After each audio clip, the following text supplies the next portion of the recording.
حق سے اس طرح نہ بدک کے بھاگو، حق سے اس طرح بھڑک نہ اٹھو جس طرح صحیح و سالم انسان خارش زدہ سے یا تندرست انسان بیمار سے دور بھاگتا ہے، اس طرح حق سے دور نہ بھاگو، نہ بھڑکو، نہ بدکو۔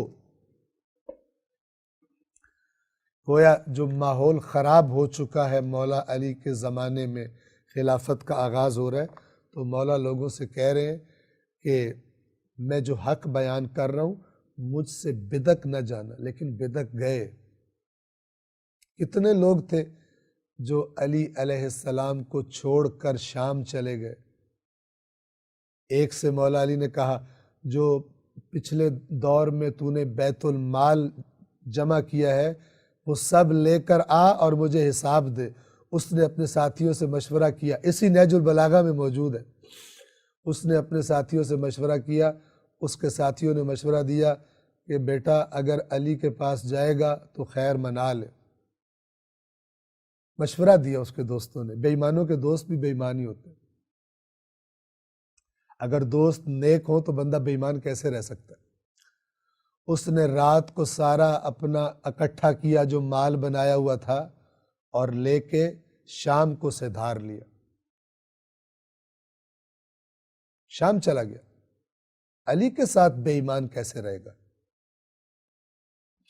توجہ کیجیے، مولا فرما رہے ہیں حق سے اس طرح نہ بدکو، نہ بھڑکو جس طرح صحیح و سالم آدمی خارش، آپ نے دیکھو خارش کی ایک بیماری ہوتی ہے جو قریب جاؤ تو دوسرے کو بھی لگ جاتی ہے اور لوگ اس سے پھر بچتے ہیں۔ مولا فرما رہے تمہاری حالت ایسی نہ ہو جائے کہ تم حق سے ایسے بدکو جیسے خارش زدہ آدمی سے صحت مند آدمی بدکتا ہے، اور جس طرح ایک بیمار سے جس کی بیماری دوسروں کو لگنے والی ہو اس سے صحت مند لوگ بدکتے ہیں۔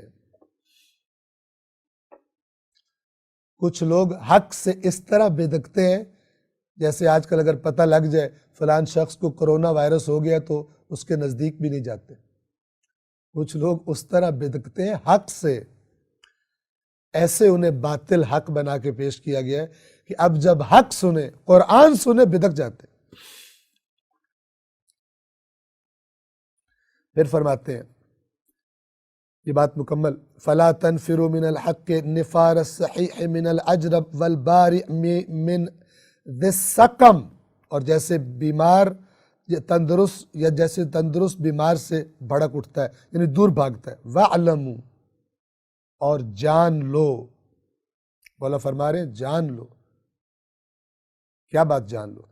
انکم لن تعرفوا الرشد حتی تعرفوا الذی ترکہ۔ بہت خوبصورت اور بنیادی بات۔ اور جان لو کہ تم اس وقت تک ہدایت کو نہ پہچان سکو گے جب تک اس کے چھوڑنے والوں کو نہ پہچان لو۔ یعنی ہدایت کو تم صحیح طرح اس وقت تک نہیں پہچان سکتے جب تک ان لوگوں کو نہ پہچان لو جنہوں نے ہدایت چھوڑ دی ہے۔ بڑی بڑی گہری اور دور کی بات ہے۔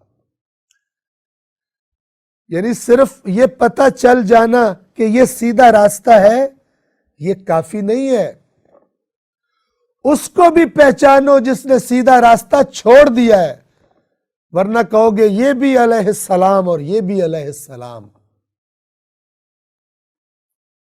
مولا کے ساتھ تو خیانت کی ہی انہوں نے ہے۔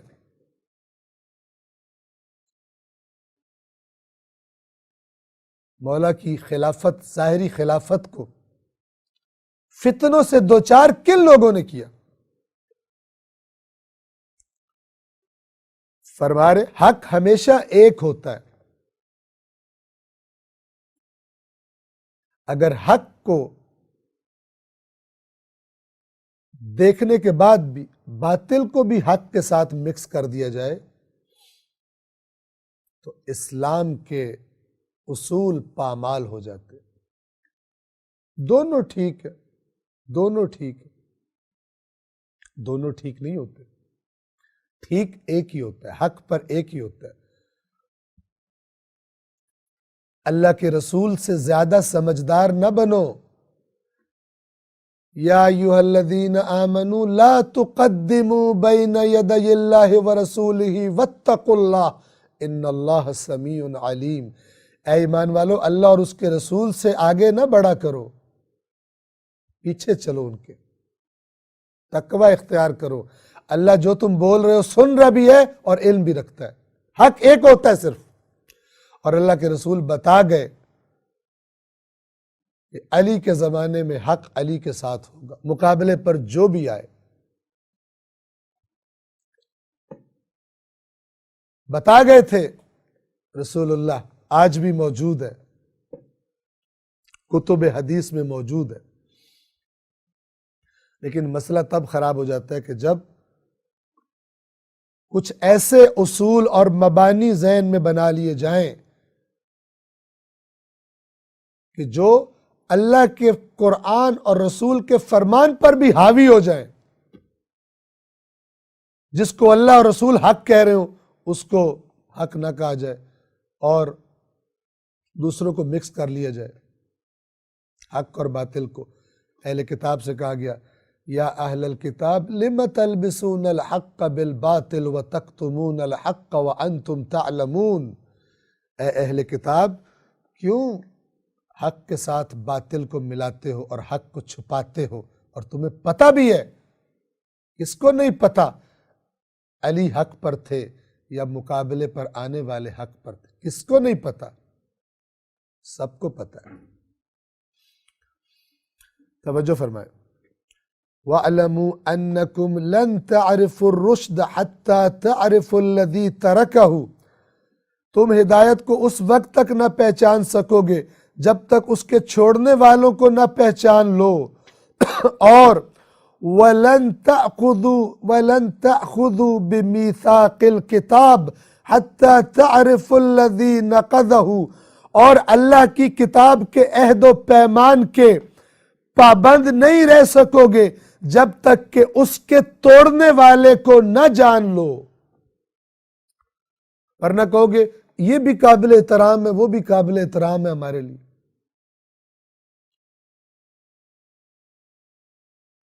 اگر میدان جنگ لگ گیا ہے تو جو حق ہے اس کا ساتھ دے کر باغی سے لڑنا ہے، حکم قرآن ہے۔ وَإِن طَائِفَتَانِ مِنَ الْمُؤْمِنِينَ اقْتَتَلُوا فَأَصْلِحُوا بَيْنَهُمَا، اگر مومنوں کی دو جماعتیں آپس میں قتال کریں، ان کی جنگ ہو جائے، تو پہلا نمبر کیا سٹیپ ہے؟ کوشش کرو اصلاح ہو جائے۔ فَإِن بَغَتْ إِحْدَاهُمَا عَلَى الْأُخْرَى، اور اگر ایک بغاوت کر رہی ہو، حد سے تجاوز کرنے والی جماعت ہو، فَقَاتِلُوا الَّتِي تَبْغِي حَتَّى تَفِيءَ إِلَىٰ أَمْرِ اللَّهِ، تو وہ جو باغی جماعت ہے اس کے ساتھ جنگ کرو یہاں تک کہ اللہ کے حکم کے آگے سر نہ جھکا دے۔ حکم قرآن ہے۔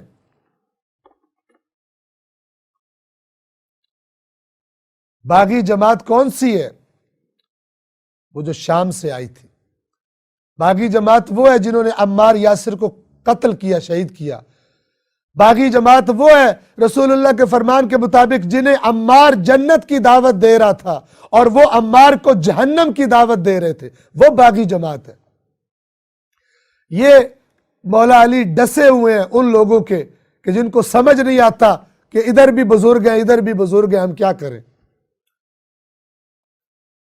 ان سو کالڈ نیوٹرل لوگوں نے اپنی طرف سے بڑے سمجھدار بن رہے تھے، انہوں نے پشت میں چھرا گھونپا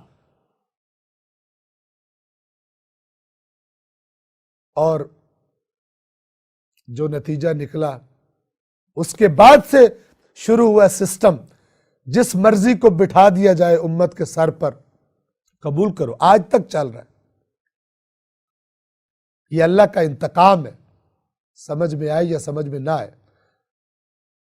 بے ہوش کو، بے حس کو نہیں پتہ چلتا اسے تھپڑ بھی پڑ رہا ہوتا۔ اللہ کے عذاب کا احساس بھی اسے ہوتا ہے جو ہوش میں ہو، جو حواس میں ہو۔ فرما رہے ہیں کہ تم ہدایت کو اس وقت تک نہ پہچان سکو گے جب تک اس کو چھوڑنے والوں کو نہ پہچان لو، اور قرآن کے عہد و پیمان کے اس وقت تک پابندی نہیں کر سکتے تم قرآن میں جو اللہ نے عہد لیا ہے جب تک اس عہد کے توڑنے والے کو نہ پہچان لو۔ کس نے قرآن کی تعلیمات کو پامال کیا ہے اس کو پہچانو تاکہ اس سے بچ سکو۔ توجہ فرمائے، علی سکھا رہے ہیں، علی تعلیم دے رہے ہیں، علی تربیت کر رہے ہیں اس کی جو علی کو اپنا امام مانے، زبان سے نہیں عمل سے، اپنے افکار کو علی سے لے علیہ الصلاۃ والسلام۔